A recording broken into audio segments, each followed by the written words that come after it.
And they're seeing an apparent increase in bandwidth as well. Well, yeah, absolutely. I mean, yeah, even when every single person is on the phone, they're still seeing more bandwidth than they would have seen had they done an additional T1. This is a great example, and the reason we included this is that it's not about throwing additional hardware or bandwidth out there. It's going through the network assessment step by step, so at the end of it, you can understand how do I get more efficient with what I'm doing today. Right. So, and again, this is a one-location site with a typical sort of small business environment, right? I mean, so about how many users were in this environment? Originally, when they had started with us, they had a full floor of an office building, so they had about 60 to 75 people on staff at that location. When we met with them to kind of talk about converting this, they had actually dropped that staff down to about 40 to 45, and they had about another 30 to 40 deployed in the field. So the way they ran their business had changed, and therefore their network assessment needed to be done to understand how their network had needed to change. Right. And so yeah, it's not a huge business, and this kind of solution will go down all the way to the 20 person office if need be. So. Well, absolutely, and because this was an architecture firm, obviously with the size of CAD files and the drawings that they were sending, the data was a priority to them more so than it would be for maybe another organization that was the same size or even smaller. The great thing about this product, this dynamic IP product, is that it scales up from 1.5 up to about 9 to 10 megs. So if we were talking to an organization that was maybe 15 to 20 individuals, we could look at possibly doing a 1.5 dynamic IP, same type of configuration, but just scale to meet their needs. Right, and of course this is all business class service, so you're getting the business level guarantees that you wouldn't get with a sort of a cable modem or something, or DSL or those kinds of things, right? Absolutely, absolutely. And if we wanted to get into it, I mean, there's service level agreements for every single thing we sell. There's 5 nines reliability. The way we service after the sale could be a whole other conversation. But you bring up a great point. These are business grade services, and there's a time and a place for those types of services. The symmetrical DSL and the broadband over a cable are great small business SOHO or residential applications. But when you get into the business, the mean time to repair and the reliability just isn't enough to run a business, in my opinion. Gotcha. So let's talk a little bit about where you guys view the line. I mean, I think we mentioned it earlier, but want to reinforce it a little bit. Your involvement. Paytech views your involvement to what point, and at what point do you hand off to a provider like Evolve?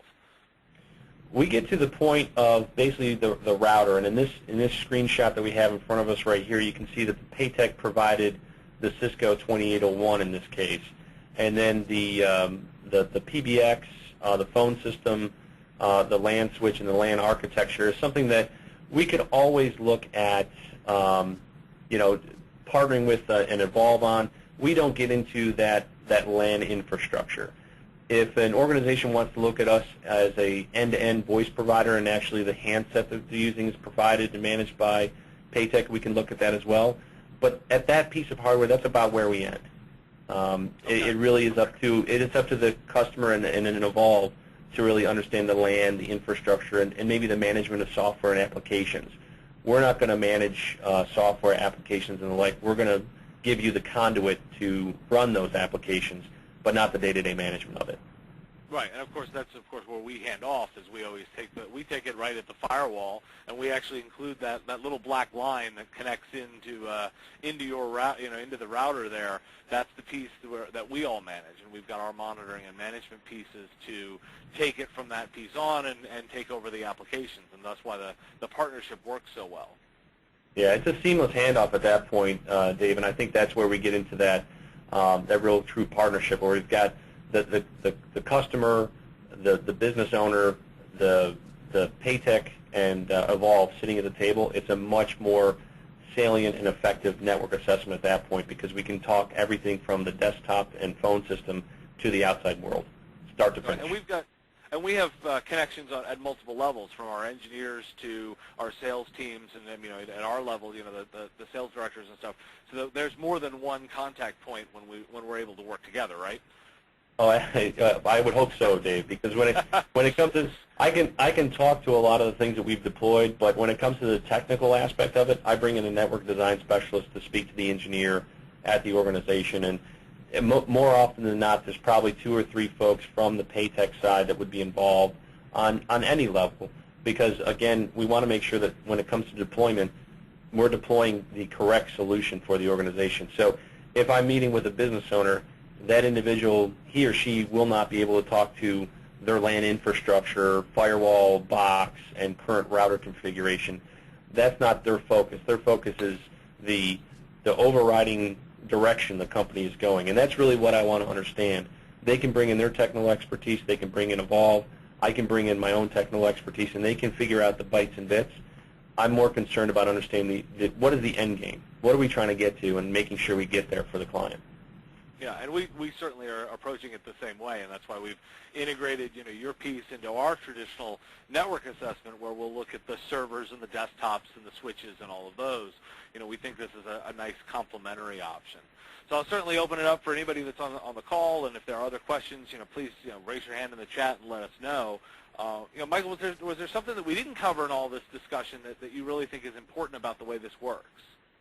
Well, I think the hope of this educational seminar, in my mind, is to come away with an understanding that it really has to be a partnership from the start. And we have the best customer relationships when we can sit down with a new prospect or a new business and really understand what they're trying to accomplish. And when we have that kind of open communication and dialogue, it's a much easier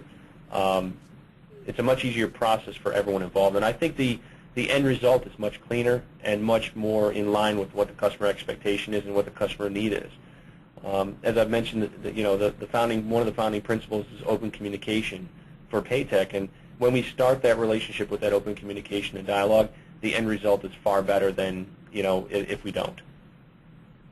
I agree 100%. And again, so I will sort of spend the moment or two telling everybody, if you're interested in what we've been talking about here, if you've listened to this webinar and you want to reach out to us, our contact information is on the slide.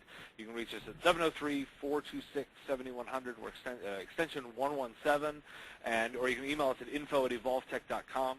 For anybody that's listened to the webinar, we're happy to schedule both a complimentary Paytech network assessment as well as an Evolve one to look at your LAN and WAN and infrastructure as a holistic piece. That's something we wanted to offer that anybody that's listened. Again, if there are no other questions, Michael, I really want to thank you for coming on and taking the time to talk about this. We really like teaching people about what the options that are out there are and what they can, how they can look at leveraging the pieces they've got better. So I really appreciate your time and talking with us today. Hey, Dave, it was my pleasure. I was happy to do it. Thanks so much for inviting me.